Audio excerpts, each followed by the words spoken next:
Selamat sore teman-teman semua. Thank you buat waktunya yang udah nyempetin buat join di acara webinar sore ini. Di sore ini akan mengadakan webinar dengan tajuk menyelami kreativitas, etika, dan bisnis dalam fotografi, yang sebenarnya itu adalah salah satu rangkaian dari kami, 1000, yang kita lakukan dalam memperingati Hari Perempuan Internasional yang sudah lewat di bulan Maret kemarin. Dan di sini kita dari 1000 nggak sendiri, nanti bakal aku perkenalkan satu persatu narasumber yang akan mengisi webinar kali ini. Cuman sebelum perkenalan ke narasumber, mungkin bagi teman-teman yang belum tahu 1000 itu apa, aku akan jelasin dikit mengenai 1000 itu apa sih sebenarnya, dan kenapa 1000 dan apa keuntungannya menggunakan 1000, atau sesimpelnya ya secara general 1000 itu apa sih, kayak gitu. Jadi 1000 secara singkat adalah platform untuk freelancer mempromosikan jasa, dan juga platform di mana para pebisnis ingin mencari tenaga sumber ahli untuk bidang tertentu dengan cara mudah dan cepat.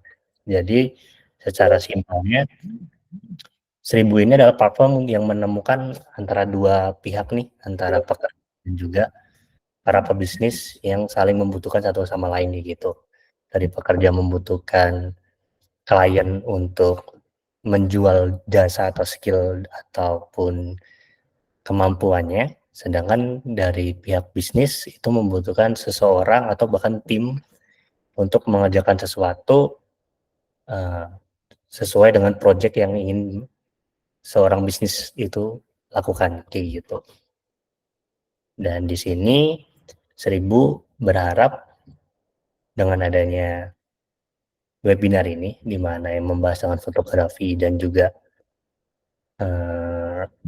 bagaimana cara mengkomersialkannya, nanti dari teman-teman yang di sini emang tertarik dengan dunia fotografi, jadi paham nih fotografi secara dasarnya lah, secara basicnya, dan harapannya dari pembelajaran ini bisa mengkomersialkannya dan mendapatkan uang tambahan lah istilahnya, kayak gitu.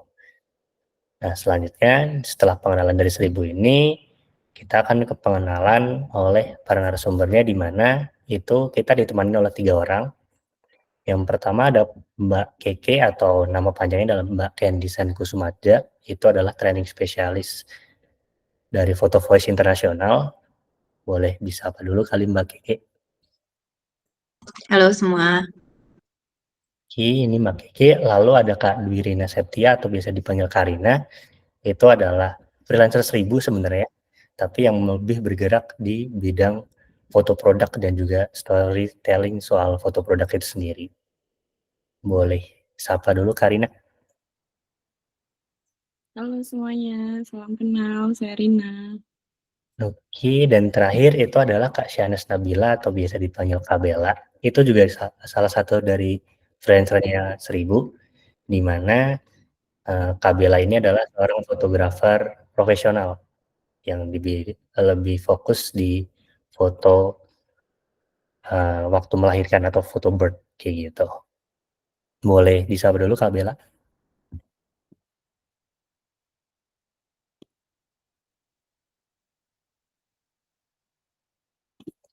Kak Bella. Oke, nya masih out of laptopnya atau mungkin handphonenya, jadi nanti waktu momennya Kak Bella nanti mungkin bisa kita sapa ulang lagi. Jadi setelah pengenalan ini, mungkin kita bakal langsung lanjut nih ke poin-poin apa yang ingin kita jelaskan ke teman-teman di dalam webinar kali ini, yang akan terbagi menjadi 3 sesi, yaitu sesinya Mbak Keke, sesinya Mbak Rina, dan sesinya Kak Bella, kayak gitu.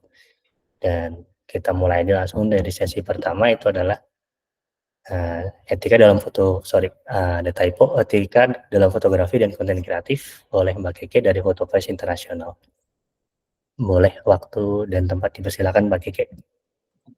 Terima kasih ya Kak Am dan Seribu sudah mengadakan acara ini. Jadi kita bisa saling berbagi dan belajar. Em, Dalam webinar ini mungkin saya akan fokus ke etika. Jadi bisnis kayaknya bukan bagian saya untuk jelasin gitu. Bisa next Kak. Nah, nama saya Keke. Saya training specialist di Photo Voices International. Photo Voices International adalah organisasi nirlaba yang berbasis di Bali. Kami itu bertujuan memberdayakan masyarakat yang termarginalisasi dan kurang terwakili untuk bisa menyuarakan perspektif mereka sendiri melalui foto dan cerita. Jadi karena fokusnya ke kelompok yang kurang terwakili, kami cukup fokus juga ke kelompok anak muda dan perempuan. Gitu. Jadi cocok ya temanya karena kan memperingati Hari Perempuan Internasional. Jadi yang kami lakukan adalah kami bagikan kamera ke kelompok masyarakat yang kemudian kami berikan pelatihan fotografi dan juga storytelling. Lalu warga sendiri yang mengambil foto, mewawancarai mungkin tetangganya atau saudaranya yang tinggal di situ juga, gitu. Lalu mereka mempresentasikan foto dan cerita mereka di acara pameran dan diskusi foto biasanya seperti itu ya, yang mengundang pemangku kepentingan, berbagai pemangku kepentingan yang bisa mendukung tujuan-tujuan mereka, apakah itu ingin akses terhadap air bersih dan lainnya. Oke, jadi dalam program Photo Voices itu tidak seperti jurnalisme ya, yang ada pakem sendiri dan cara sendiri. Cerita fotonya juga nggak seperti keterangan foto di koran-koran, mungkin seperti itu. Oke. Nah, topik pembahasan ini seperti tadi sudah dijelaskan oleh Kak Am, akan fokus ke fotografer yang beretika. Jadi mungkin akan bicarakan sedikit tentang langkah-langkah praktik aman dan etis, yaitu langkah-langkah perlindungan yang kami lakukan untuk melindungi subjek foto dan narasumber yang diwawancarai oleh peserta program kami. Gitu. Dan mungkin nantinya kita juga bisa memikirkan bagaimana standar-standar etika ini bisa diterapkan dalam bidang-bidang yang kalian tekuni, yang pastinya beragam juga di sini ya. Nah, sebelum mulai mungkin saya ada pertanyaan untuk audiens, karena waktunya nggak banyak. Mungkin satu kalimat aja, satu kalimat pendek atau satu kata, dua kata, tiga kata. Ada nggak foto dan cerita foto yang kayak menohok banget buat kalian gitu, yang susah dilupakan dan kayaknya terngiang-ngiang terus gitu. Bisa dijelaskan tentang apa sih? Saya kasih waktu mungkin 30 detik ya untuk tulis di chat.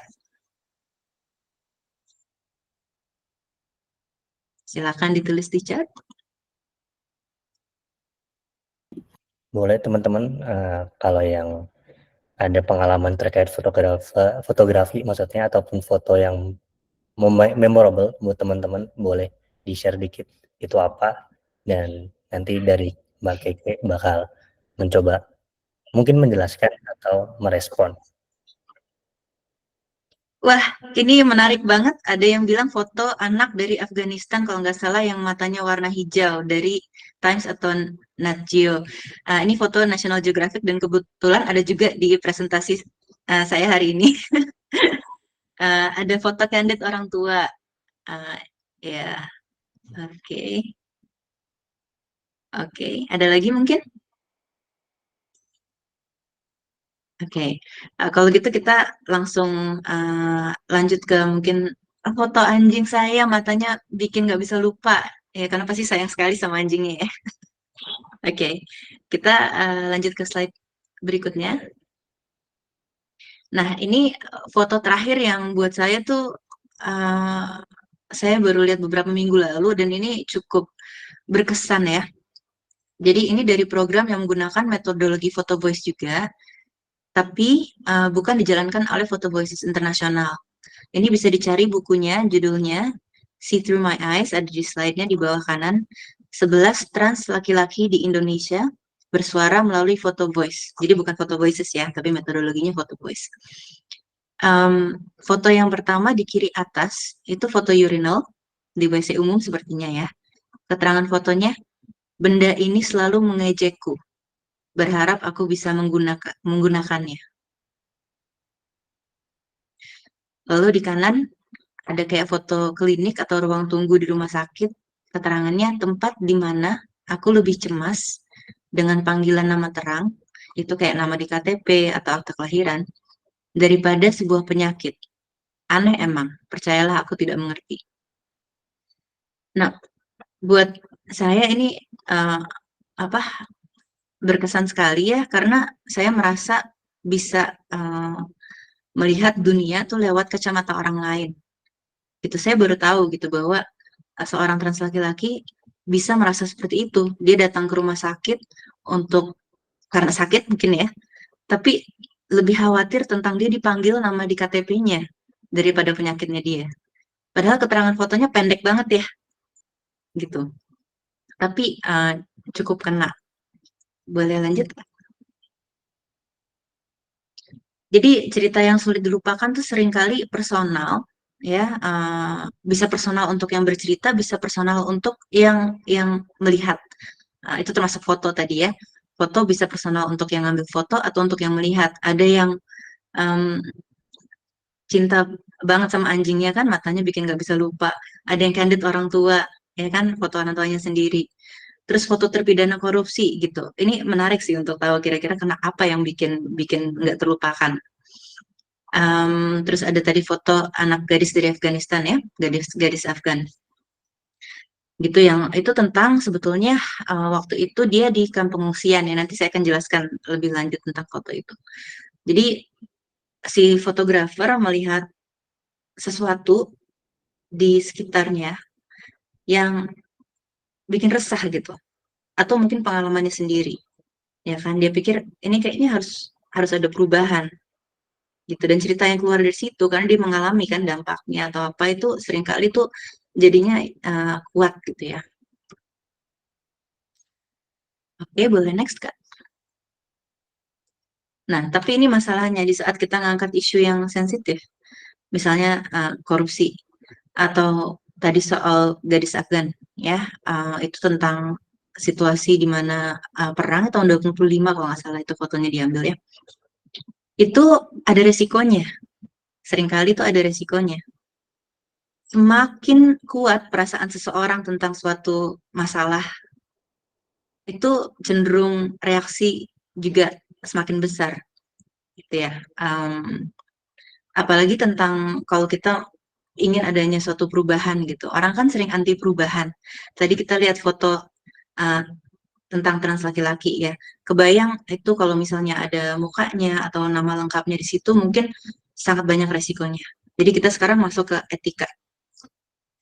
Nah, kalau di foto basis internasional itu belajar banyak dari pengalaman beberapa tahun ya kita bertahun-tahun kita kerja di berbagai daerah dan juga isu yang diangkat beda-beda termasuk yang sensitif ya.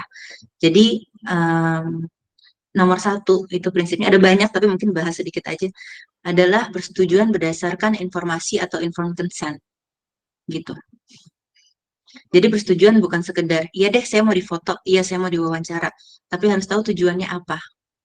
Karena saat foto dan hasil wawancara, informasi yang diberikan seseorang itu bisa berdampak ke kehidupannya, dia berhak tahu. Gitu ya. Nah, sebetulnya lengkapnya adalah free, prior, and informed consent atau FPIC. Gitu, free artinya bebas, nggak dalam keadaan dia diintimidasi. Ayo, gue foto ya, kalau enggak nanti diapain gitu, ya kan? Prior artinya sebelumnya, bukan kita udah foto orang, kita udah ke depan mukanya, kita jepar, udah deket banget ke hidungnya, kita foto baru minta izin, gue pakai ya, gitu. Dan inform tentu saja terinformasi ya. Jadi lengkapnya seperti itu. Nah ini ada hubungannya juga dengan pilihan. Misalnya isunya sensitif, kita kasih pilihan ke orang, mau nggak wajahnya diburamkan? Gitu ya, atau enggak mau pakai alias enggak saat informasinya diberikan. Jadi saat orang kasih persetujuan bukan cuman iya saya mau difoto, enggak saya enggak mau difoto, tapi dia tahu pilihan-pilihan yang ada saat dia mau terlibat sebagai narasumber atau model foto, subjek foto. Boleh lanjut Kak? Nah, salah satu poin lain juga keselamatan. Keselamatan itu penting banget ya, sehingga fotografer yang warga setempat itu melakukan analisis resiko dahulu. untuk mereka sendiri dan untuk orang-orang yang mereka foto dan mereka wawancarai. Ya, jadi setelah kita ngalamin beberapa program dan segala macam, akhirnya sampai ke kesimpulan ini, harus ada analisis resiko. Kira-kira kalau isu yang diangkat ini akan ada narasumber atau model akan ada dalam bahaya nggak? Misalnya ada program yang angkat isu air bersih waktu itu.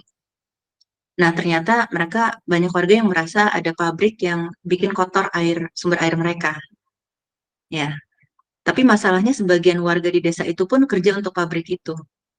Ya kan? Jadi kita harus bahas resikonya. Ini aman nggak untuk diangkat? Orang yang ngangkat bisa diintimidasi kah gitu. Nah, kalau misalnya fotografernya merasa, kayak ada kemungkinan seperti itu. Nah, ini harus dibicarakan sebelum model fotonya ngasih persetujuan. Oke, mungkin dia bilang, iya sih mungkin ada resikonya, tapi feeling saya kuat banget tentang masalah ini. Saya tetap mau angkat suara. Oke, lalu dikasih opsi. Apakah mau pakai nama alias atau mau wajahnya diburamkan seperti itu. Menghormati norma dan budaya lokal, saya rasa straightforward ya. Misalnya ada tempat yang dianggap sakral, nggak boleh difoto, tentu saja kita nggak boleh sembarangan masuk. Ya, harus ikutin normanya seperti apa. Tapi juga ada garis ya, di antara ada garis ya, karena di nomor 1 itu hak asasi manusia. Jadi kalau ada orang yang mengatasnamakan budaya untuk praktik tertentu ya, misalnya kayak sunat perempuan, apalagi ini hari perempuan internasional ya. Saya mau angkat sunat perempuan karena itu baik banget untuk perempuan. Kita maaf gitu. Kita nggak sesuai itu, nggak sesuai dengan standar etika kita. Gitu. Jadi mesti cari keseimbangannya. Boleh lanjut, Kak? Oke, terus kalau syaratnya banyak gitu, model foto dikasih formulir berlembar-lembar, terus pokoknya syaratnya banyak banget gitu. Terus gimana cara kita ngangkat isu sensitif tapi tetap aman? Ini ada foto dari program Photo Voices yang dijalankan Yayasan Hidung Merah di Cilincing, Jakarta Utara. Ini banyak banget tawuran ya di situ, sering gitu. Kita bisa lihat ya, foto ini bersifat simbolis. Artinya anak ini yang ngambil foto masih belasan tahun ya. Dia nggak ngambil foto saat tawuran itu terjadi. Dia ngambil foto di lokasi yang sering terjadi tawuran, tapi lagi nggak ada tawuran. Nanti kan bisa dimarahin sama orang, kamu ngapain foto-foto kita mau dijadiin barbuk ya, ya kan? Nah, ini kita bisa lihat ya di belakang, tapi tetap aja fotonya itu kena ya, karena di belakang banyak alat-alat berat. Terus itu kayak tempat pembuangan sampah juga, ya, ada sampah-sampahnya gitu. Keterangan fotonya bisa dibaca ya di sebelah di kanan. Nah, suram banget ya, dan langitnya pun tidak cerah gitu. Auranya suram. Dan botol yang dia pegang itu botol kayak sirup marjan yang kita lihat sehari-hari gitu. Tapi ternyata bisa jadi senjata yang dipakai bahkan oleh anak-anak yang masih kecil gitu. Ada yang SD juga ikut tawuran. Jadi cerita itu bisa efektif tanpa harus membahayakan seseorang. Dan kalau seperti ini ya, misalnya masalah yang diangkat itu sensitif dan ada anak di bawah umur, biasanya lokasi persisnya itu tidak disebutkan. Misalnya di dusun apa, gitu. Nama lengkapnya juga tidak boleh disebutkan. Boleh next, Kak. Oke, ini balik ke tadi yang ada yang Maria Dityasari ya. Tadi bilang gadis Afghanistan. Ya, ini foto ini terkenal dengan judul Afghan Girl. Ya, jadi foto yang di kiri diambil saat kira-kira umurnya 12 tahun. Foto yang di kanan diambil ketika dia sudah berumur 40 tahun. Saya share foto ini karena ini sudah ada di mana-mana dan tentu saja ibu ini sudah memberikan persetujuan ya saat dia berusia 40 tahun ini. Tapi ternyata foto ini bermasalah sekali ya secara etika, banyak sekali yang mengkritik. Karena foto ini diambil saat anak ini berusia 12 tahun. Waktu itu lagi berada di kamp pengungsian dan fotografernya nggak tahu apa-apa tentang dia. Dia cuma ngeliatin anak ini dari sekian banyak anak, terus dia mikir, saya mau foto anak itu, dan saya di sini cuma butuh foto itu. Jadi dia ambil fotonya, dia minta gurunya untuk tolong dong suruh buka ininya. Tadi kan ditutupin mukanya, tolong dong suruh buka, dibuka, terus difoto. Tapi cerita anak itu nggak dipelajari dulu. Namanya saja nggak tahu, bayangin. Gitu. Dan banyak kritik ya, misalnya dia jual fotografernya dan National Geographic menjual printan fotonya ada $18.000 kayak gitu deh. Dan si perempuan ini tidak dapat apa-apa sampai dicari lagi. Jadi tahun 2002 kalau nggak salah dicari lagi sama Steve McCurry yang ngambil foto ini untuk National Geographic gitu. Dan sekarang dia aman tentunya. Dia berada di Italia sekarang. Namanya Syarbat Gula ya. Jadi kita bisa lihat ya bahwa hati-hati sekali bahwa dengan niat baik kita mau menceritakan keadaan perang, keadaan yang susah, jangan sampai kita eksploitatif. Seperti itu. Jadi lagi-lagi kalau fotografernya adalah warga setempat, dia mengambil isu yang penting buat dia, itu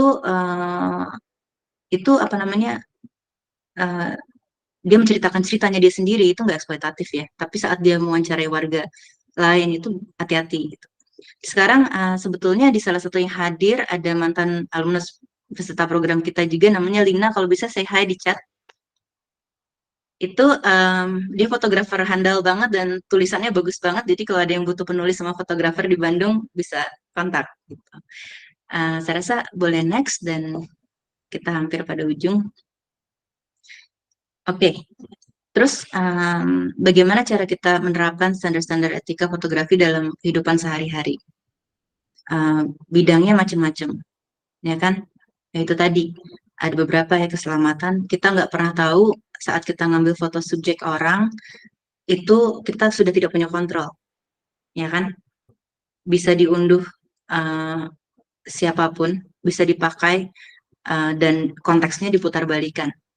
Ya, ada cerita perempuan yang dia ikut, dia jadi bintang iklan untuk operasi plastik, kemudian fotonya dia diambil dan dituduh macam-macam, dimasuk ke tabloid sampai jadi meme, dan itu depresi sampai bertahun-tahun dia nggak bisa kerja. Gitu. Kita ngambil foto teman kita upload di medsos, itu pun harus minta izin, ya kan? Boleh nggak aku upload foto kamu yang ini di medsos? Sekarang teman-teman saya, keluarga saya ngambil foto anak mereka di-share ke keluarga saja, fotonya wajahnya kadang diburemin. Tadi ada kolega yang ngirim foto anaknya, mukanya ditutupin pakai emoji, gitu karena anak di bawah umur. Kira-kira seperti itu, mungkin lebih peka. Masih banyak tapi waktunya sudah habis ya Kak Am ya, 15 menit. Jadi saya stop dulu di sini. Moga-moga bermanfaat. Terima kasih. Oke, makasih banget buat Mbak Keke dari Photo Voice International buat penjelasan soal gimana sih menjadi seseorang yang beretika dalam mengambil foto, baik dalam konteks komunitas ataupun konteks sehari-hari kayak gitu. Jadi buat teman-teman mungkin dari pemaparan Mbak Keke tadi, harapannya teman-teman jadi aware nih, oh ternyata tuh kita nggak boleh ngasal foto orang, kita kalau mau foto orang harus izin dan lain-lainnya lah, gitu yang bisa kita terapkan ke kehidupan kita sehari-hari. Lalu untuk kalau misal dari teman-teman ternyata ada pertanyaan ke Mbak Keke terkait mungkin Photo Voice International-nya atau terkait etika yang lebih dalam, nanti bakal ada sesi Q&A di akhir, jadi boleh ditampung dulu aja pertanyaan-pertanyaan dari teman-teman. Ini kita lanjut ke sesi kedua dulu oleh Kak Dwi Rina Septia, salah satu freelancer dari 1000, dengan bahasan yaitu teknik storytelling dalam fotografi dan konten kreatif. Untuk waktu boleh dipersilakan Karina. Oke, di sini sedikit berbeda sama Mbak Keke. Kalau Mbak Keke mungkin ke arah dokumenter gitu ya. Kalau ini lebih ke foto produk karena saya base-nya sosial media. Jadi kadang saya juga offering paketnya saya itu juga ada foto produknya gitu. Boleh kita lanjut aja langsung. Oh ya, ini saya Rina. Saya base-nya itu desain produk sebenarnya, desain produk industri. Tapi sekarang lagi berpetualang jadi freelancer di 1000, udah sekitar 5 tahun. Saya juga jadi ibu full time. Jadi saya juga mau encourage perempuan-perempuan di luar sana yang mungkin sekarang juga menyandang jadi sebagai ibu, kita tetap bisa bekerja kok. Cuma bagaimana kita nanti mengatur waktu aja. Boleh lanjut Kak Am?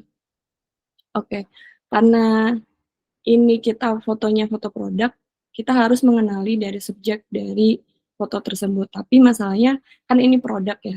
Kita beda kalau misalkan orang kita bisa interview, kita bisa tanya gitu. Tapi kalau produk biasanya saya mengenalinya itu lewat brand dan product knowledge-nya.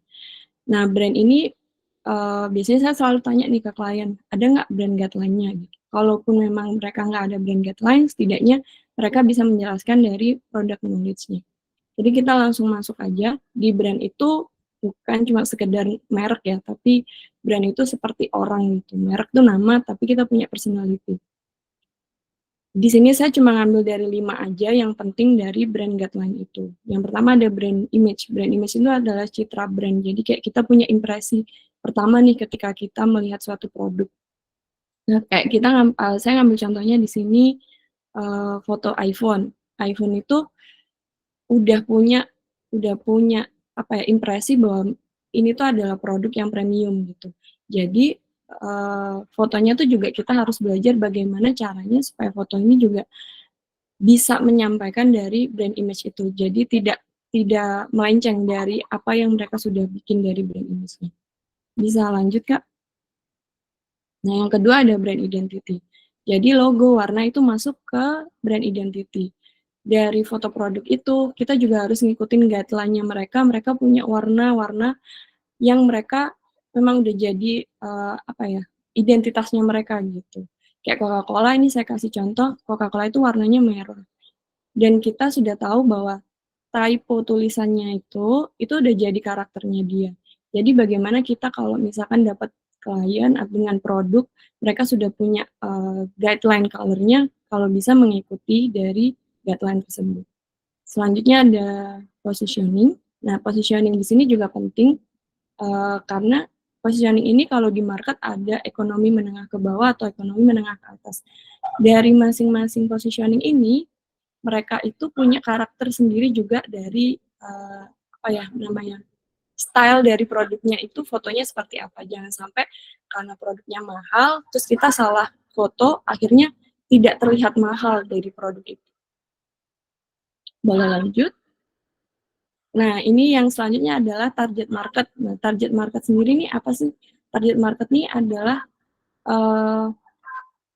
kita memahami produk ini tuh untuk siapa gitu. Di sini saya kasih contoh yang menarik adalah target marketnya ini adalah pakaian yoga wear, tapi untuk target market wanita big size. Dari foto ini menarik karena sebenarnya pesannya adalah kita nggak harus kok apa namanya kurus dulu untuk bisa belajar yoga dengan standing satu kaki gitu. Dengan kita punya niatan untuk olahraga aja kita tetap bisa berolahraga. Nah, sedangkan pakaiannya itu bagaimana gitu. Dan produk ini tuh menawarkan bahwa pakaian yoga wear dengan big size, mereka yang tawarkan ini produknya lebih elastis dan nyaman kayak gitu. Jadi kita menggunakan model itu harus mengikuti target market mereka. Target marketnya mereka seperti apa. Terus yang terakhir ada value. Nah, value ini adalah apa sih yang ditawarkan nilai lebihnya dari produk tersebut gitu. Kita harus bisa memunculkan itu dalam sebuah foto produk juga gitu. Jadi secara tidak langsung market tuh paham bahwa oh aku membeli ini karena mereka punya value seperti ini. Nah, di sini value itu bisa membangun kepercayaan konsumen. Contohnya adalah foto fresh juice ini gitu. Walaupun jusnya nggak kelihatan ya, tapi kita udah bisa dapat pesannya bahwa ini tuh adalah kesegaran dari buah asli. Kita minum itu udah seperti minum langsung dari buahnya. Itu dari penjelasan dari brand image tadi ya. Dari 5 hal yang menurut saya itu bisa untuk modal untuk bisa membuat foto produk. Kita masuk selanjutnya. Nah, setelah kita mengenali semuanya itu, baru kita bikin foto brief, fotografi brief. Brief ini di sini kita membreakdown semuanya dari kliennya kita siapa, produknya itu seperti apa, terus goals-nya itu seperti apa, yang mau dicapai itu seperti apa, yang mereka minta foto seperti apa, dan target market dan foto reference. Kalau di fotografi brief ini biasanya saya juga kalau misalkan nih mereka punya tim sosial media sendiri gitu, saya akan selalu ngajak tim sosial media itu juga untuk meeting bersama karena sebenarnya tim sosial media lah yang mengerti kebutuhan mereka. Kadang ada klien yang datang mereka cuma ngasih foto aja, sebenarnya sosial media mereka butuh nih sesuatu yang lebih kreatif. Contohnya kayak ada event perempuan, Hari Perempuan Internasional gitu.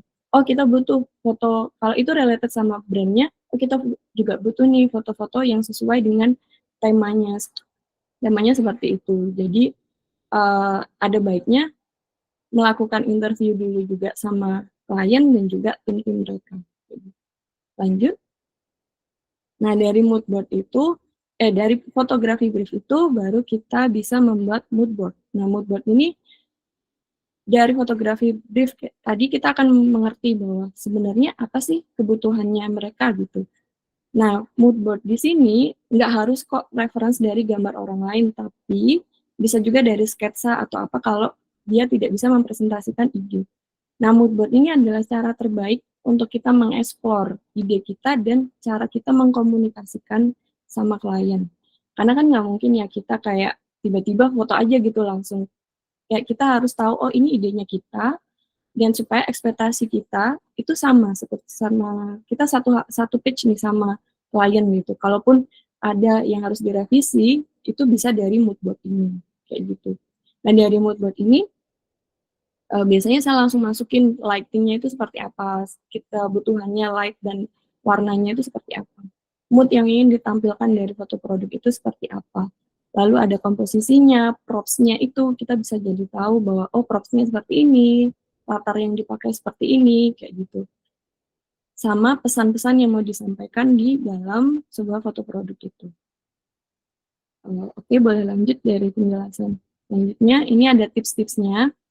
Tipsnya itu yang pertama, yang pasti udah memahami brand image, identity positioning yang tadi saya jelaskan di awal. Lalu setelah kita paham, baru kita buat fotografi brief dan buat mood board-nya. Dan jangan lupa untuk menunjukkan keunggulan produk atau jasa yang kita mau foto tadi ya. Dan kalau kita perlu menggunakan model, pakai model yang sesuai dengan target market. Dan fotografi produk itu, kalau kualitasnya tinggi, dia juga akan membuat orang tuh lebih percaya sama produk itu. Boleh lanjut, Kak? Nah, di sini ini lebih teknikal ya. Sebenarnya lebih mungkin teman-teman di sini ada yang fotografi dan lebih paham seperti komposisi visual dan yang lainnya, ini lebih teknikal. Tapi di sini saya cuma mau share aja yang sederhana, komposisi visual untuk teman-teman yang mungkin pemula yang mau belajar untuk jadi fotografi produk. Kita bisa belajar dari komposisi visual ini supaya foto yang kita hasilkan itu bisa kelihatan lebih profesional.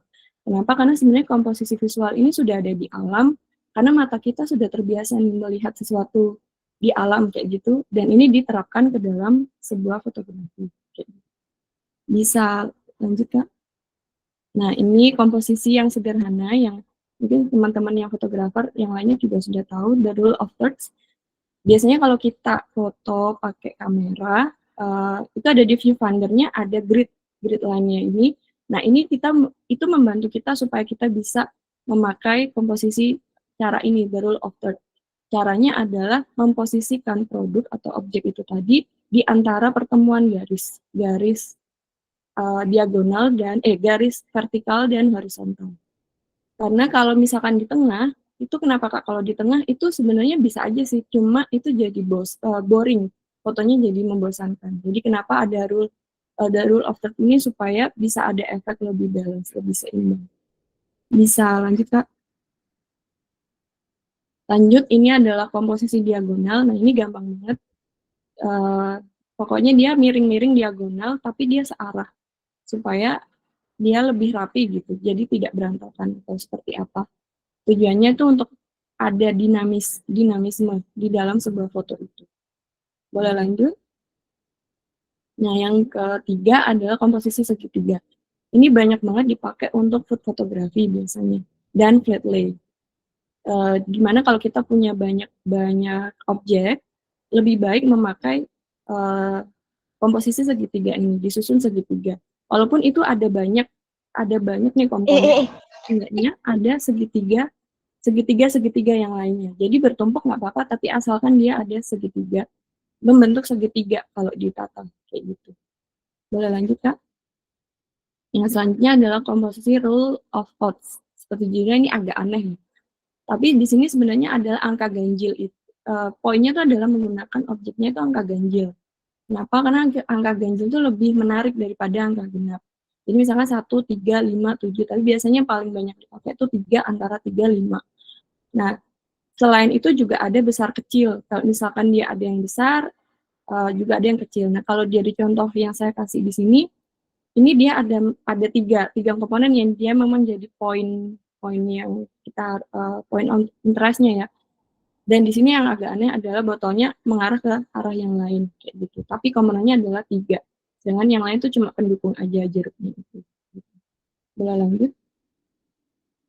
Nah, di sini komposisi terakhir adalah komposisi visual wedge. Visual wedge ini sebenarnya kalau di alam itu kayak ada gunung, terus habis itu baru di atasnya tuh sky. Itu dia jadi dari berat, terus dia lebih ke apa ya? Lebih ke ringan kayak gitu.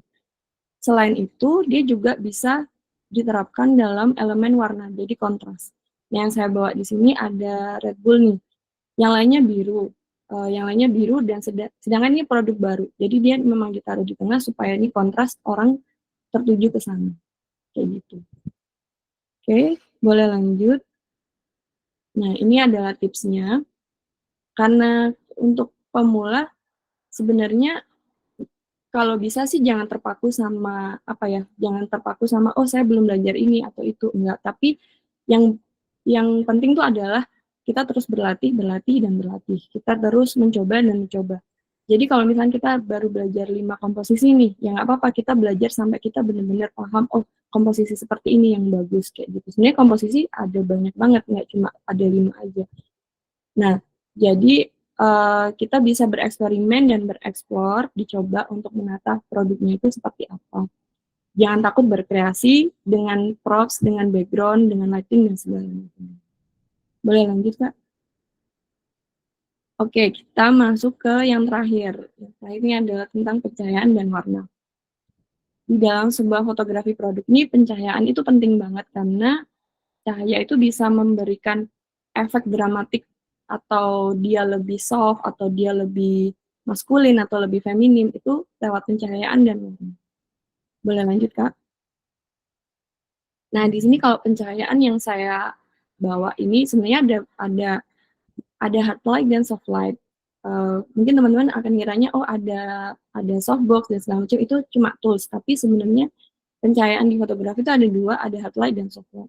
Hard light ini adalah pencahayaan yang sangat keras yang dia langsung seperti kalau di alam tuh cahaya matahari. Kalau misalkan di tools equipment itu ada langsung dari flash eksternal atau lampu sorot. Dengan soft light itu kita pakai softbox, ada diffuser, ada reflektor. Itu membantu untuk supaya cahayanya itu tidak terlalu keras dan tidak menghasilkan bayangan yang terlalu keras. Nanti saya akan tunjukkan. Di sini ada juga mixed light, tapi kalau untuk pemula saya nggak menyarankan untuk mixed light ya, karena itu akan membingungkan nanti di proses foto editing dan segala macamnya. Tapi kalau sudah pro mungkin udah ngerti lah bagaimana caranya mengatur pencahayaan itu. Oke, boleh lanjut, Kak. Nah, di sini yang saya contoh, di sini adalah hard light. Bisa dilihat kalau kita pakai hard light, itu bayangannya itu benar-benar keras. Sebenarnya nggak apa-apa sih, semuanya itu tergantung pada konsep dari foto yang kita buat di mood board itu tadi di awal. Pengennya apa nih? Pengen yang dramatik, bisa pakai yang hard light. Tapi kalau kita pengennya yang soft, kita pengen yang lebih feminim, yang lembut, kita bisa pakai soft light. Itu semua tergantung pada konsep yang kita bawa. Kayak gitu. Boleh lanjut? Nah, ini selanjutnya adalah tentang temperatur warna. Temperatur warna itu bisa memberikan efek dan menciptakan suasana. Di sini ada range warnanya. Kalau misalkan kita mau pakai warna yang lebih dingin, itu bisa pakai biru, hijau, atau ungu. Sedangkan kalau untuk yang hangat, itu bisa merah, kuning, orange. Nah, warna ini sebenarnya dihasilkan dari mana sih? Dari lampu yang kita gunakan waktu kita foto produk. Nah, di situ kita pakainya satuannya Kelvin. Kita bisa lihat di sebelah itu kan ada Kelvinnya berapa, ada 5.000, 6.000, tergantung kayak kita pengennya mencapai warna yang mana sih. Kita harus pakai lampu yang seperti apa, kayak gitu. Boleh lanjut? Nah, ini adalah salah satu contoh kalau misalkan dia pakai full temperature, dia lebih dingin, dia lebih terlihat dingin, lebih menyegarkan, nggak terlalu apa ya, lebih sederhana lah gitu. Tapi kalau sebelahnya dengan foto produk yang sama, tapi mungkin memang model model ininya berbeda ya, dengan scene-nya berbeda, dia terlihat lebih hangat dan lebih mengundang. Jadi warna itu bisa memberikan efek yang berbeda tergantung dari brand guideline itu tadi atau misalkan tema nih, misalkan ada produk yang memang dia dikeluarkan untuk summer. Nah, itu lebih cocoknya pakai warm temperature, bukan yang cool, karena supaya sesuai nih sama temanya, kayak gitu. Boleh lanjut? Nah, ini yang terakhir tipsnya. Semoga saya nggak kecepatan ya. Yang ini tipsnya yang terakhir adalah kalau saya sih lebih suka pakai cahaya alami ya. Cuma kita mainin aja di bagaimana arahnya shadow-nya itu. Kalian bisa gunakan cahaya alami atau cahaya buatan yang dari lampu studio seperti itu. Itu tergantung sama kebutuhannya. Lalu kita menyesuaikan temperatur warna dengan jenis produk dan suasana yang ingin diciptakan. Yang terakhir, bereksperimen. Jangan takut bereksperimen sama cahaya. Meletakkan lampu seperti apa, itu tergantung dari kita pengennya menghasilkan bayangan itu seperti apa dan detail dari produknya itu seperti apa. Jadi jangan terpaku sama, oh harus pakai metode ini, metode itu. Kalau saya sih lebih, ya udah kita coba langsung, yang penting dasar-dasarnya kita sudah paham. Warnanya kita pengen seperti apa, dan pencahayaannya itu yang soft light atau hard light, seperti itu. Dan nanti di proses editing juga jangan, kalau foto produk yang paling penting adalah ketika kita udah masuk nih di proses editing, jangan sampai foto produk itu berubah warna atau dia tidak seperti nyatanya. Karena orang kalau produk kan sering kayak gini, kalau oh di fotonya bagus nih, tapi pada kenyataannya kok warnanya berbeda ya. Nah, jangan sampai seperti itu. Kita harus tetap mempertahankan foto produknya itu sesuai dengan aslinya. Kayak gitu. Udah sih, ini presentasi terakhir dari saya. Terima kasih buat teman-teman, semoga bermanfaat ya. Thank you. Oke, thank you banget Karina buat penjelasan soal foto produknya dan juga tips-tipsnya dari penataan cahaya, penggunaan warna, dan lain-lainnya. Dan semoga dari teman-teman yang emang tertarik ke dunia fotografi, seenggaknya jadi tahu nih, oh ternyata komposisi ada beberapa macam, ternyata kalau penggunaan lampu tuh ada fungsionalnya masing-masing, dan ternyata brief itu penting, dan juga mood board itu juga salah satu komponen penting ketika kita melakukan fotografi, kayak gitu. Dan balik lagi, kalau dari teman-teman ada yang mau bertanya ke Karina mungkin terkait fotografi produk lebih tepatnya, bisa disimpan dulu. Nanti kita bakal ada question and answer-nya di akhir. Kita lanjut dulu ke sesi yang terakhir, yaitu sesi ketiga oleh Kak Bella. Kak Bella,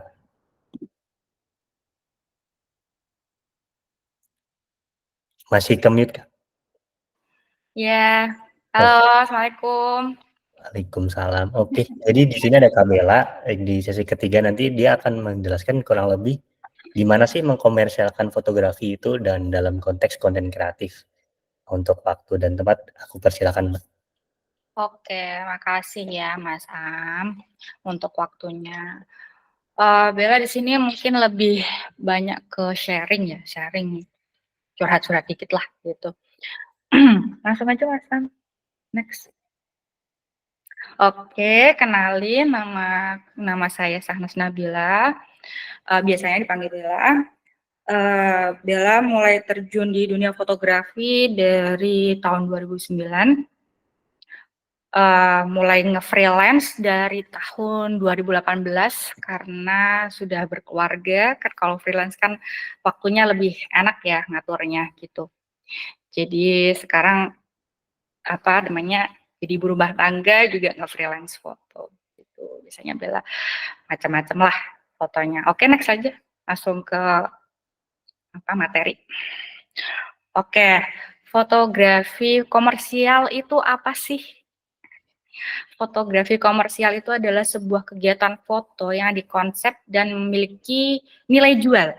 Nah, karya yang bertujuan untuk mendapatkan hasil, mendapatkan cuan itu biasanya dikategorikan sebagai fotografi komersial. Biasanya itu kayak foto produk kayak Karina tuh tadi, foto produk, habis itu foto iklan, terus misalnya konten sosial media itu juga bisa dikatakan foto komersil, terus poster atau macam-macam lah.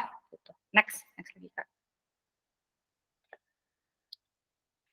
Fotografer perempuan, apa sih spesialnya fotografer perempuan itu? Oke, yang pertama nih menurut pengalaman Bella ya, kalau fotografer perempuan itu punya POV yang berbeda. Jadi gini, selama Bella terjun di dunia fotografi itu, kalau sama teman-teman Bella tuh yang cowok biasanya nih ya, kebanyakan tuh apa namanya foto model gitu. Dia lebih ngambil ke apa namanya cantiknya si cewek, apa si model itu, terus ngambilnya tuh apa namanya lebih ke sisi cewek-ceweknya gitu loh. Nah, tapi kalau fotografer perempuan kebanyakan ya, dan biasanya Bella ngambil kayak gitu, dia tuh lebih ngambilnya tuh di apa namanya sisi yang berbeda, misalnya kayak inner beauty-nya dia, apa namanya, terus apa mood-nya dia kayak gitu. Terus misalnya kalau salah satu apa namanya misalnya kalau ambil di pengalaman Bella di waktu foto ngambil berfoto ya, itu biasanya kan kalau kalau foto bird kan biasanya orang lagi lahiran kayak gitu ya. Kalau Bella bisa ngambil nggak cuma foto lahirannya aja, tapi ya sama moodnya kakek neneknya atau teman-temannya yang lagi menemani kayak gitu. Terus waktu berdoa keluarganya kayak gitu. Terus yang kedua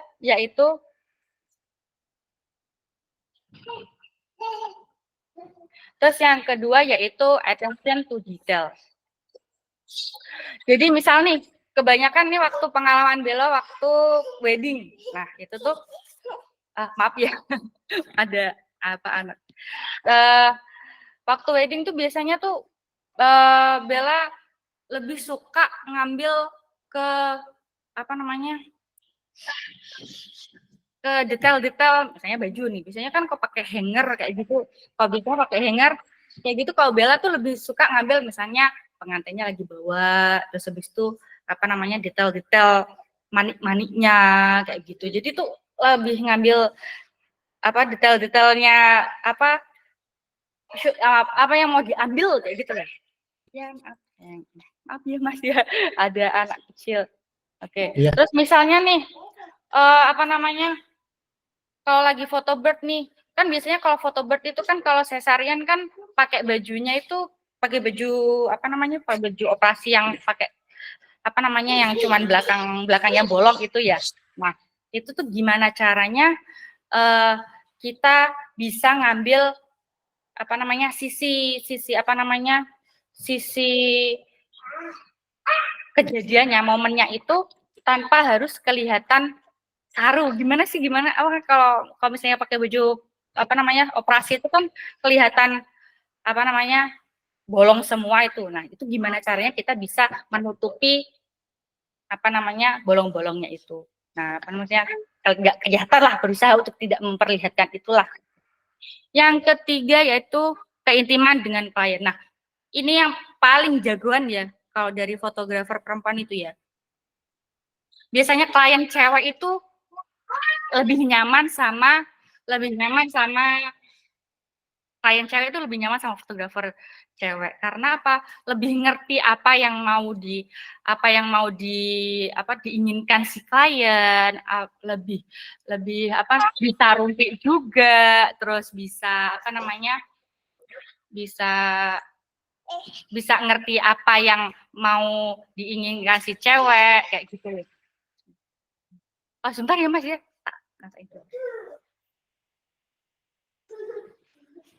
Oke, teman-teman, maaf buat gangguannya sebentar soalnya kayaknya anaknya Bella lagi agak rewel, jadi sorry banget buat disturbance-nya. Jadi kita tunggu bentar ya buat waktu itu, buat nunggu Kak Bella balik lagi ke webinar ini. Sambil nunggu mungkin boleh dipersiapkan sih pertanyaannya, baik mulai dari awal dari Mbak Keke untuk foto voice ataupun mungkin Aduh, Bapak maaf, dari tadi ada anak lagi rewel. Sorry. iya, Balik iya. ya. Terus habis itu kalau misalnya kalau foto bird itu kan sama cewek ya. Nah, itu makanya harus malas justru kalau foto bird itu harus sama fotografer cewek karena pengambilannya tuh kan terlalu vulgar. Apa ya? Banyak adegan-adegan yang misalnya lagi nyusuin, misalnya lagi apa namanya? Suntik apa belakang gitu, apa namanya? Suntik apa namanya? Bius kayak gitu tuh itu si cewek lebih apa si klien itu lebih nyaman dengan fotografer cewek. Nah, gitu. Next.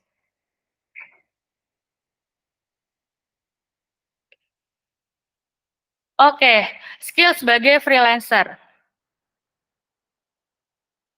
Yang pertama yaitu ciri khas. Freelance itu harus punya ciri khas sebuah yang akan kita suguhin gitu. Misalnya nih ada vendor pengennya fotonya yang kayak begini-begini. Nah, itu kita juga harus bisa mengkombinasikan antara ciri khas yang kita bawa dengan apa yang dimau si vendor atau klien kayak gitu. Yang kedua yaitu komunikasi. Nah, kalau misalnya kita nggak punya komunikasi yang baik sama si klien atau vendor, itu akan sering terjadi miss. Misalnya nih, apa namanya, kalau misalnya kalau kita sama vendor itu kan kita itu kan biasanya yang dijembatani klien itu kan dijembatani sama si vendor untuk ke kita. Nah, itu misalnya kalau kita nggak punya komunikasi yang baik, itu akan sering terjadi miss di situ. Dan itu nggak enak banget. Itu akan kalau misalnya ada sering terjadi miss itu kita bakal akan terjadi di blacklist kayak begitu. Yang ketiga yaitu ada attitude. Nah, freelance itu harus punya attitude yang baik, mau itu ke vendor, mau itu ke klien. Nah, kalau pengalaman Bella di nafas pertama itu kita tuh punya MOU sama di apa namanya sama vendor sama nafas pertama itu. Di situ kita apa namanya buat perjanjian bahwa kalau misalnya kita ada satu project gitu, kita tuh ada satu grup bertiga yaitu klien, vendor, pertama sama fotografer. Nah, di situ otomatis kan ada nomor-nomornya kita tuh ya. Nah, itu di situ kita harus menjaga apa namanya nama baik vendor di situ tuh harus bisa tiba-tiba harus nyelani gitu loh. Jangan sampai kita tuh misalnya klien tuh ngejapri kita, Kak ini tolong dong fotonya kirimin ke aku sekarang juga. Padahal kan kita sebenarnya adalah kita di situ cuma jadi freelancer dari vendor. Nah, kita tuh nggak boleh tiba-tiba langsung yaudah dikirimin. Harusnya kita itu harus permisi dulu sama si vendor karena kan kita ada di bawah naungan si vendornya ini gitu. Jadi harus ngasih ke misalnya bilang aja ke klien kayak gini, oh maaf Kak langsung ke admin aja nanti bakal langsung dikasih sama sama vendor gituin. Terus kalau misalnya kalau misalnya ada juga nih pengalaman. Jadi misalnya kita lagi ada project nih pre-wedding sama klien A gitu, sama vendor A gitu ya. Sama klien kita bilang kayak gini, besok wedding sama aku aja kayak gitu. Sama aku aja, jangan sama si vendor, nanti kemahalan. Nah, kayak gitu tuh sikap-sikap yang kayak gitu yang jelek, attitude yang kayak begitu yang bikin kita bakal di blacklist sama vendor-vendor atau klien-klien kita mendatang gitu. Attitude yang begitu yang mau kita fotonya sebagus apapun ya, itu nggak bakalan dipakai sama vendor lain. Terus yang keempat itu ada kreatif. Jadi kalau misalnya kita sebagai freelancer tuh kita harus kreatif karena vendor tuh kan macam-macam ya. Ada misalnya nih vendor ini sukanya ngangkat ini, vendor B sukanya ngangkat ini, vendor C kita suka vendor C sukanya ngangkat ini. Nah, sedangkan kita punya ciri khas sendiri kan, karena kan kita punya apa idealis sendiri kan. Nah, gimana caranya dengan ciri khas yang kita punya itu bisa mengkombinasikan dengan apa yang dimau vendor-vendor tersebut ya, vendor-vendor yang nge-hire kita, klien-klien yang dimau itu seperti apa sih gitu. Terus yang kelima yaitu mental yang kuat.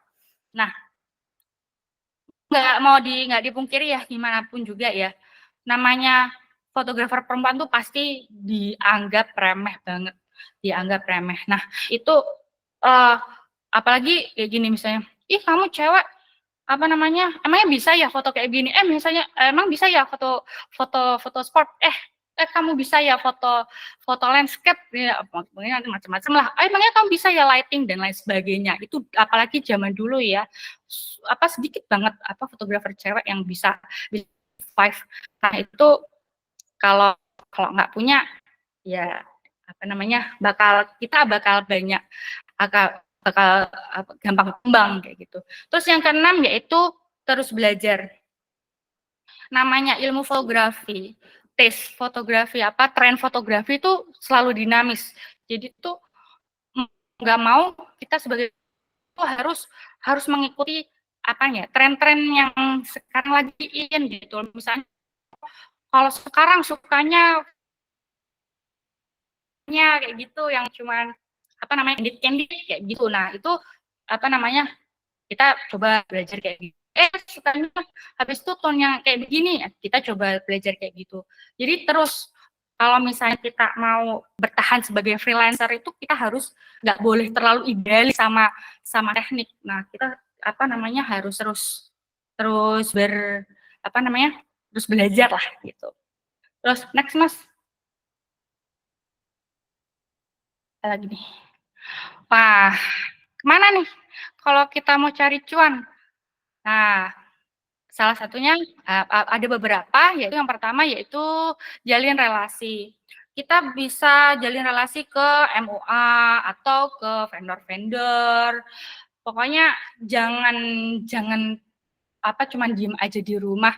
Sering ikut klub fotografi yang ada di daerah atau di mana misalnya kalau misalnya masih kuliah di klub fotografi kampusnya dan lain sebagainya, atau ikut senior dan lain sebagainya kayak gitu. Yang kedua cari lowongan.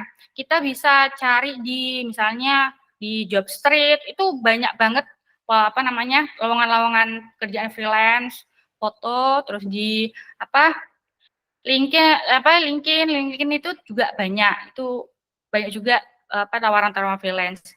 Yang ketiga itu ada Shutterstock, itu juga lumayan. Misalnya kita iseng-iseng lah, upload foto gitu, itu juga lumayan banyak bisa menghasilkan.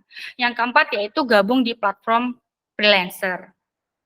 Ya, kayak 1000.com ini juga banyak banget kesempatan yang bisa kita ambil dari platform 1000. Di situ misalnya ada yang cari foto iklan, foto konten, itu bisa banyak banget yang ada di yang tersedia di 1000.com.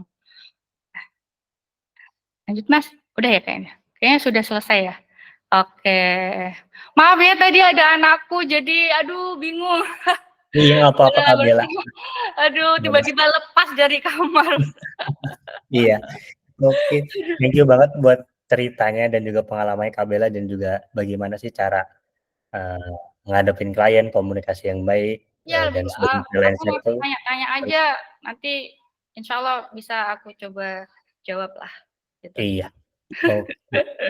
Tadi penjelasan kurang lebih dari Kak Bella gimana sih mengkomersialkan skill fotografi itu sendiri gitu, dan yang paling penting adalah sikap seorang fotografer itu sendiri dan bagaimana dia mau untuk terus belajar dan juga mencari kesempatan. Itu sih teman-teman. Dan paling kita udah masuk ke sesi yang terakhir. Seperti yang aku bilang dari awal, dari sesinya Mbak Keke Photo Voice, lalu sesinya Mbak Rina, dan terakhir adalah sesinya Mbak Bella. Teman-teman kalau ada yang mau bertanya ataupun ingin lebih tahu lebih dalam, entah itu mungkin lebih tahu soal Photo Voice Internasional itu sendiri, atau etikanya di dalam Photo Voice Internasional itu seperti apa, atau mungkin foto produknya Karina ingin tahu lebih dalam, atau pengalamannya Mbak Bella di nafas pertama, nah mungkin putin konteks nafas pertama itu semacam vendornya Kak Bella lah kayak gitu, di mana emang fokusnya untuk foto kelahiran kayak gitu, itu juga boleh kayak gitu.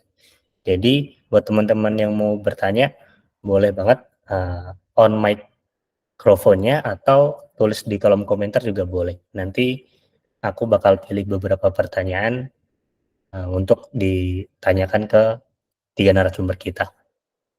Ada yang mau bertanya? Oh, ada nih ternyata di kolom komentar. Bentar ya. Oke, ada dari Kak Izan ya. Nah, ini untuk Karina nih, Karina mungkin boleh nanti bantu dijawab pertanyaannya. Ini mungkin Izan dia tertarik dengan fotografi, tapi dia tuh cuman punya modalnya HP sama satu softbox nih kayak gitu. Itu tuh foto produk possible nggak sih Kak untuk melakukannya kayak gitu? Boleh dibantu jawab mungkin Karina. Untuk foto produk bisa kok tetap pakai HP. Karena kalau saya juga kadang ada yang kayak produk-produk yang dia gimana ya, kayak misalkan butuh untuk sosial media nih gitu misalkan, tapi dia ada last minute atau apa gitu, biasanya kalau saya nggak bawa ini juga pakai HP juga bisa. Itu semua tergantung dari, karena kan kita di sini belajar teknik dulu ya. Sebenarnya tools itu cuma membantu aja. Skills-nya itu adalah gimana kita menaruh produknya, komposisinya, terus menata warnanya ini cocok apa enggak, kayak gitu. Jadi menurut saya kamera dan HP itu cuma membantu untuk meng-capture gambar atau idea kita untuk di foto produk itu. Menurut saya jangan batasi diri kita kalau mau berkreasi dengan, oh saya belum punya tools ini nih, saya nggak punya ini nih, jadinya nanti kita nggak bisa kreatif. Jadi jangan batasi kita dengan itu, kalau kita punya tools-nya itu, kita coba aja. Ada banyak kok tutorial juga kalau misalkan di internet, gimana caranya foto produk dengan hanya menggunakan handphone. Gitu. Kalau misalkan, oh saya nggak punya lighting kak, gitu. Ya udah kita pakai cahaya matahari aja dengan mengandalkan jendela gitu, kita taruh meja di sebelah jendela, kita menata produknya gitu, terus kita coba nih angle dari mana, terus pencahayaannya misalkan kurang bagus, kita rubah lagi komposisinya, seperti itu. Dari situ kita akan banyak latihan, kalau fotonya itu bagus bisa jadi portofolio, kayak gitu sih. Semoga bisa menjawab ya Kak Izan. Oke, thank you Karina buat jawabannya. Semoga penjelasannya mudah ditangkap dan menjawab pertanyaannya ya, kayak gitu. Lanjut, ini ada pertanyaan untuk Mbak Keke nih buat foto voice. Ini lumayan panjang nih Mbak Keke, bentar ya. Oh, mungkin aku bacain aja kali ya Mbak Keke. Jadi ada dari Kak Anangga Aryadi Paputra, pengen bertanya nih, dalam konteks misal seorang fotografer nggak dapat persetujuan nih di subjek yang mereka foto, itu gimana ya kayak gitu. Dia ngasih contohnya gini, misal ada politisi hadiri acara publik, ada satu momen pas di foto dia merasa risih dan minta kita untuk hapus karena khawatir akan interpretasi negatif dari lawan politiknya. Itu gimana cara mempertimbangkan kepentingan publik dalam mendokumentasikan aktivitas politik dan hak individu si politikus tersebut gitu. Nah, ini pertanyaan yang menarik dan sulit ya. Tapi ini hubungannya dengan pejabat publik dan di tempat umum ya. Kalau aturannya kalau di tempat umum, apalagi saat kita foto banyak orang itu tidak perlu konsen. Kalau dalam foto bisnis sendiri tetap, tapi kalau banyak orangnya ramai gitu lagi hajatan itu enggak. Nah kalau pejabat publik itu enggak perlu dimintai konsen. Tapi ini masalah kejujuran. Kalau dari praktik aman dan etis kita kan ada penggambaran yang akurat. Ya itu salah satu yang tadi nggak sempat disebut. Berarti saat kita ngambil foto, ya saat kita milih foto juga kita harus jujur. Bener nggak sih? Kamu niatnya menggambarkan sesuatu yang nggak benar-benar terjadi nggak? Gitu. Ya kan? Saya rasa itu ya. Jadi kalau masalah boleh apa enggaknya ya boleh-boleh sah-sah aja. Tapi itu kan masalah etika, bukan masalah ini melanggar hukum apa enggak. Tapi masalah kejujuran itu gitu di saat kita ngambil foto dan memberikan pesan. Moga-moga dan kepentingan ini kan pertanyaannya mempertimbangkan kepentingan publik ya. Kepentingan publik tentu saja sangat penting, gitu. Tapi ya itu balik lagi tadi ke kejujuran motivasi kita, gitu. Moga-moga membantu. Oke, thank you Mbak Keke. Semoga jawabannya menjawab ya Mas Anangga kayak gitu. Untuk Mbak Naoki, bentar ya. Aku coba bacain pertanyaan yang lain dulu, baru nanti ke Mbak Naoki ya. Sama Mbak Indah Purnamasari juga. Sebelumnya buat Karina lagi nih ternyata pertanyaannya. Jadi ada dari Kamanda Talita. Itu pertanyaannya lebih ke aspek warna itu bergantung pada background industri produk usahanya nggak sih? Karena dari Kamanda pernah baca itu kalau warna mempengaruhi mindset yang melihat gitu, kayak dia ngasih contohnya warna merah itu bisa menimbulkan rasa lapar, jadi cocok untuk F&B dan lain-lainnya kayak gitu. Apakah itu benar atau gimana Karina? Mungkin pertanyaan lebih ke situ sih. Oke, yang benar sih warna itu memberi emosi ya, ada emosi yang terkait gitu. F&B itu memang merah itu lebih kayak apa ya, warning attention gitu. Jadi itu ketika kita ada di jalanan, warna merah itu akan lebih menarik mata kita lebih tertuju kepada mereka gitu. Mungkin karena pemerintah merah juga hampir semua F&B yang terkenal McD, KFC, Pizza Hut, itu semuanya warna merah. Ya memang karena mereka mau mengambil attention itu secepat mungkin gitu. Kayak kita lewat di jalan kan kita butuh hanya untuk 3 detik untuk ngerti, oh ini apa sih kayak gitu. Nah warna merah itu memang memberikan kita attention ke mereka. Nah ini kan dari saya baca, misalkan backgroundnya itu harus merah kah gitu. Sebenarnya tergantung dari kita membuat konsep itu sendiri. Misalkan contoh, oh ini temanya Valentine nih, pink nih gitu. Kita membawa pink gitu. Nggak apa-apa sih, bisa berubah itu menjadi pink gitu. Tapi kan ada elemen-elemen lain dari brand itu yang tetap harus dimasukkan. Misalkan contoh misalkan McD pink gitu ya. Misalkan ada dia ngeluarin produk-produk dengan tema Valentine, logo itu tetap harus ada elemen warna kuning yang tetap harus dimasukkan ke situ sebagai identitasnya dia. Kayak gitu. Jadi tergantung dari konsepnya kita mau bawa seperti apa. Kayak gitu sih. Semoga bisa menjawab. Thank you buat pertanyaannya. Thank you Karina buat jawabannya. Jadi semoga menjawab ya Kamanda untuk penjelasan soal background dan juga warna. Boleh Kak Naoki? On mic juga nggak apa-apa kok Kak. Biar lebih jelas mungkin.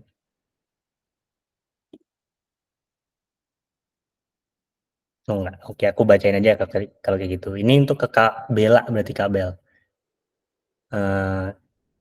Lebih ke pengalaman ini kayaknya pertanyaannya Kak Bella. Jadi dari pengalaman Kak Bella tuh gimana sih cara nembus industri yang dominasinya oleh laki-laki dan bisa bertahan selama ini? Mungkin tipsnya apa kayak gitu sebagai seorang fotografer perempuan?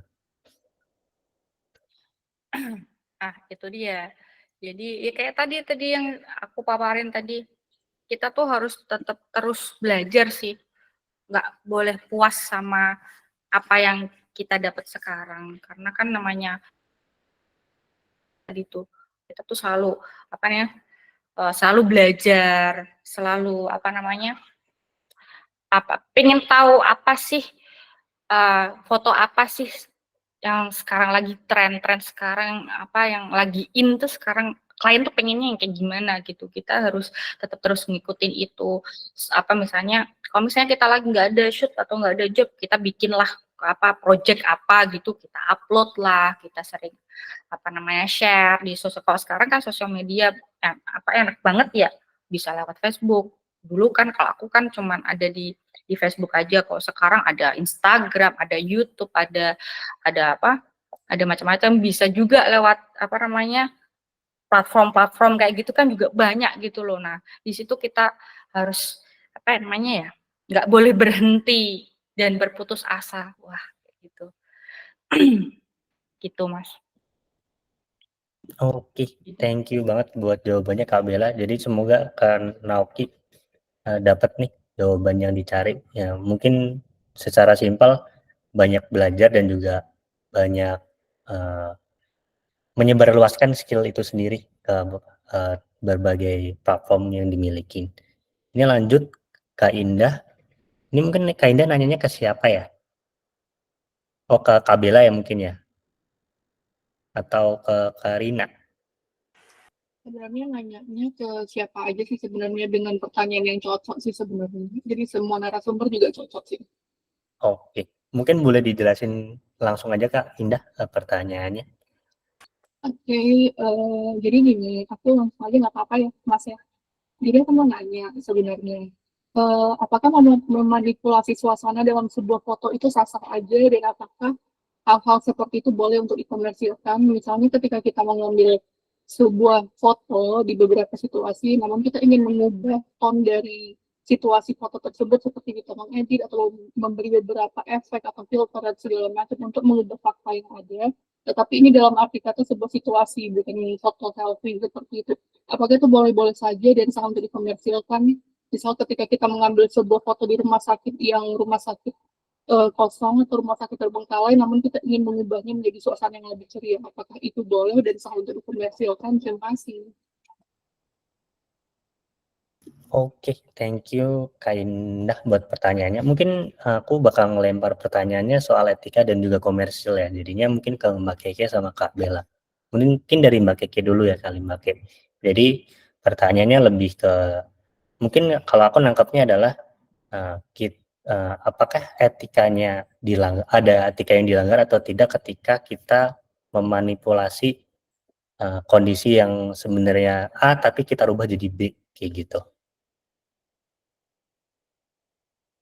Jadi Kak Indah ngasih contohnya itu adalah terkait misal Kak Indah ngefoto rumah sakit kosong, tapi dia edit mungkin menjadi rumah sakitnya terlihat sebenarnya bukan rumah sakit terbengkalai, cuman emang lagi kosong aja gitu.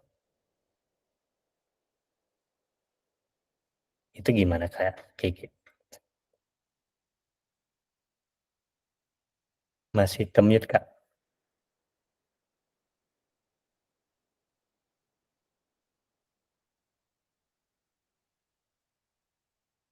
Masih ke-mute Mbak Keke? Maaf ya, dan Ya. maaf dulu kalau di belakang ribut, anak lagi belajar biola. Iya, nggak apa-apa.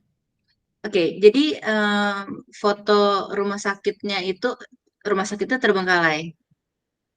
Iya, jadi kasih contohnya tadi misal ada rumah sakit terbengkalai dari Mbak Indah ngefoto, tapi kemudian dia, aduh kurang oke nih kayaknya kalau kelihatannya terbengkalai, coba aku touch sedikit biar kayak rumah sakit yang nggak terbengkalai tapi kosong. Lalu fotonya dijual. Dan itu apakah boleh dikomersialkan atau tidak? Gitu. Ya, gimana? Mungkin ada yang bisa bantu soal ini gitu. Saya rasa gini, skopnya agak beda ya karena kita lagi ngomongin sisi komersilnya gitu. Kalau di kami, kalau misalnya ada adegan yang kayak kita nggak pernah ngedit foto gitu. Dan kalau misalnya terus terang buat saya ini susah untuk dijawab gitu. Cuman ya saya rasa ya orang harus tahu ya bahwa itu bukan keadaan aslinya gitu. Kalau kita bilang foto ini bersifat simbolis gitu. Kalau memang dijual buat pajangan aja, ya kan? Dan masalahnya gini, terbengkalai atau enggak itu private property apa enggak? Masih dimiliki seseorang apa enggak? Karena kalau kita menjual foto yang private property, artinya dia properti milik seseorang. Kita nggak boleh, itu harus minta izin. Gitu. Meskipun gedungnya udah terbengkalai, udah nggak ada yang nempatin, itu tetap harus minta izin. Gitu. Oke. Itu Moga-moga dijawab. ya, itu mungkin dari Mbak Keke. Mungkin kalau dari Kak Bella atau Karina bisa bantu jawab mungkin terkait ini. Jadi konteksnya merubah foto yang bukan asli. Jatuhnya editing sih jatuhnya. Kalau aku nangkepnya ya Kak Karina ataupun Kak Bella gitu. Tapi kemudian diperjualbelikan.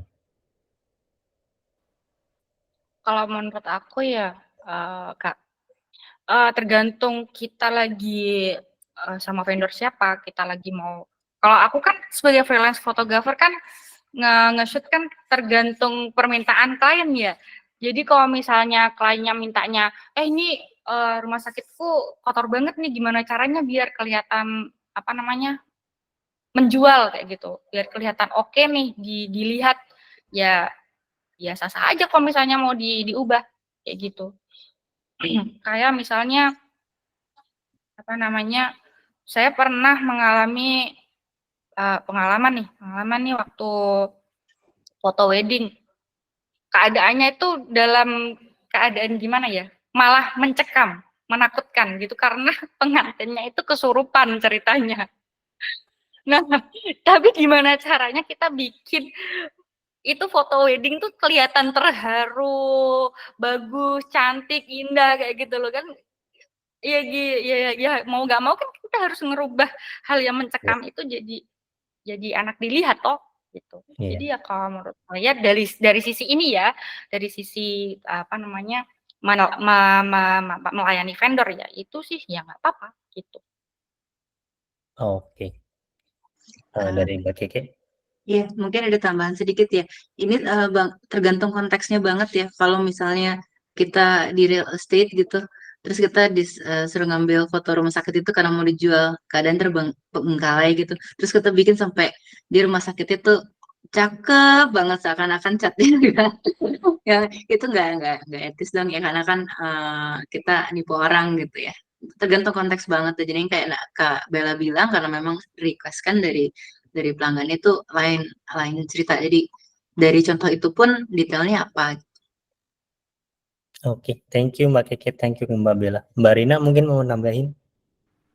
Iya, aku mau nambahin ya.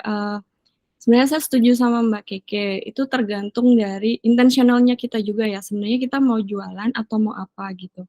Kalau misalkan emang mau jualan, kita emang harus tahu etikanya itu tadi yang seperti Mbak Keke bilang. Etikanya itu seperti apa gitu.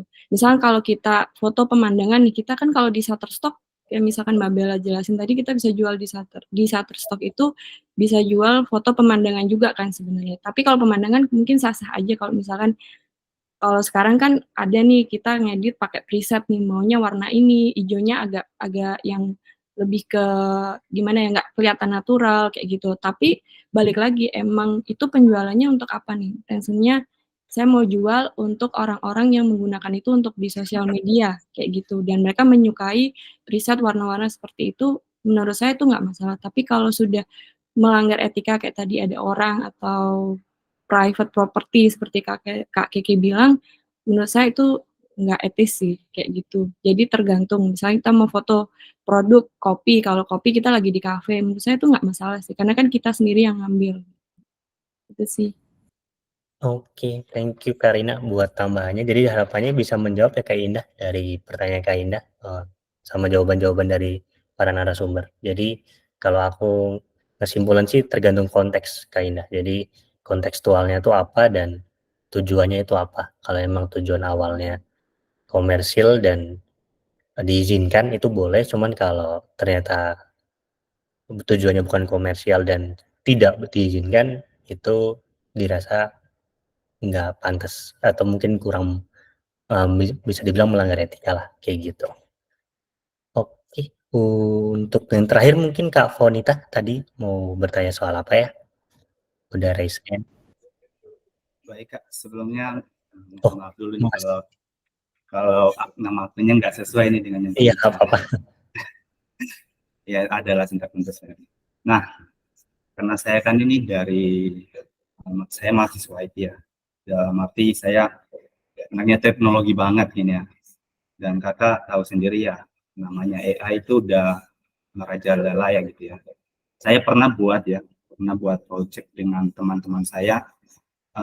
Project ini ya foto sebuah produk gitu ya, produk sekolah. Dan waktu itu kami bingung gitu untuk bagian backgroundnya ya, untuk layoutingnya gitu ya, terus editingnya itu bagaimana ya, pokoknya untuk konsep dasarnya itu gimana untuk produk ini.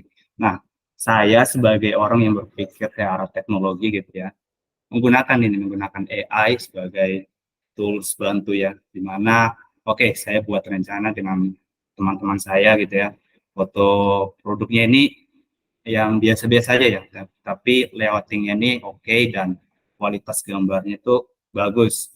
Tapi untuk bagian misalnya backgroundnya gitu ya, bagian bagian layoutingnya, bagian lightingnya, itu semuanya saya suruh AI untuk kerjakan gitu, untuk memperbagus gitu. Nah, gimana pandangan kakak ini untuk hal tersebut gitu, dalam kasus tersebut? Apakah boleh-boleh saja gitu ya? Oke, Terima kasih. thank you Mas buat pertanyaannya. Mungkin ini arahnya lebih ke Karina ataupun Kak Bella ya, yang arahnya ke foto yang komersial kayak gitu. Jadi boleh tanggapannya Karina sama Kak Bella, penggunaan AI lebih tepatnya. Oh, oke. Ini agak sulit sih menjawabnya. Karena memang nggak bisa dipungkiri AI itu advance dari kita ya. Maksudnya kita masih belajar untuk apa namanya membuat foto yang bagus. Mereka cuma dalam hitungan detik mereka udah bikin yang bagus gitu. Tapi balik lagi sih sebenarnya itu tergantung pada klien kita. Kayak misalnya, oh klien kita lebih suka AI, ya terserah sih. Tapi menurut saya kita sebagai human sebenarnya lebih enjoy, lebih menikmati hasil dari karya manusia sih.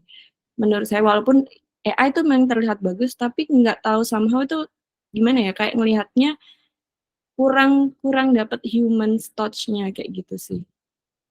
Itu balik lagi ke pribadinya kita masing-masing. Kalau di sini kan saya cuma sharing bagaimana kita mau memulai untuk jadi fotografi produk, dan kebetulan juga kalau misalkan kita bersaing nih sama AI, menurut saya kita nggak perlu khawatir sih, karena karya manusia itu tetap berbeda kok. Feel-nya itu berasa berbeda. Seperti itu. Oke, thank you Karina buat jawabannya. Dari Kak Bella mungkin mau nambahin tanggapan terkait AI? Iya, setuju banget sama Karina tadi. Jadi Bella juga pernah dapat klien yang kayak begitu tuh. Biasanya klien ini pakainya tuh si AI ini gitu. Delalah si klien ini itu BUMN. Jadi dia tuh kena auditnya di apa namanya di stok-stok foto yang sudah banyak beredar begitu. Nah makanya akhirnya Bella lebih memilih untuk apa namanya bikin apa background sendiri karena mereka kebanyakan klien itu butuhnya itu yang buatan sendiri, nggak yang AI. Karena ya itu kalau misalnya dapat klien yang BUMN itu pasti kena auditnya itu. Tuh, kalau pengalaman Bella lah ya. Oke, Kecuali kalau misalnya nggak diaudit ya itu nggak masalah sih. Kalau misalnya kliennya nggak apa-apa, nah itu nggak apa-apa. Tergantung kliennya juga. Oke, itu thank you Kak Bella buat jawabannya. Itu tadi mungkin Mas, tanggapan dari narasumber kita yaitu Karina sama Kak Bella terkait penggunaan AI. Semoga bisa menjawab sih, kayak gitu.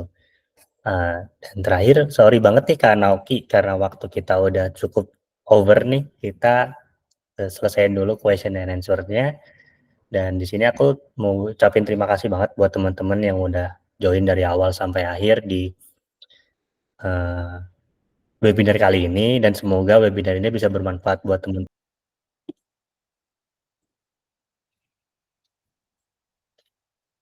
Yang lain mungkin boleh. Sebentar aja kok, cuman buat cekrek satu sebentar terus udah tuh.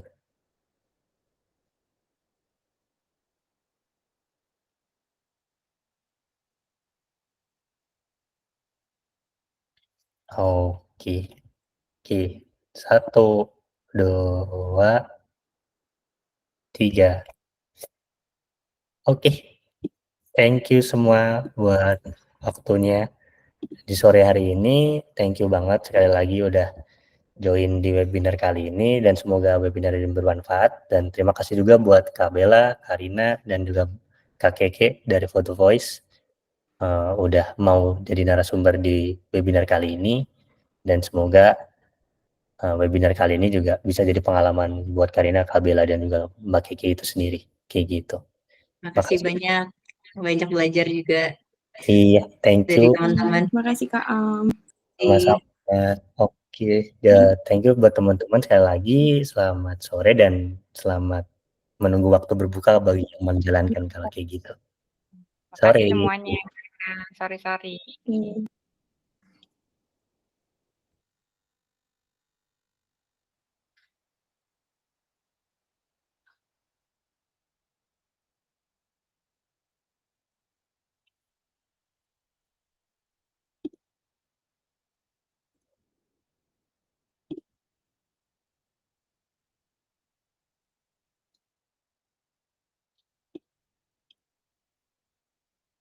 Oke.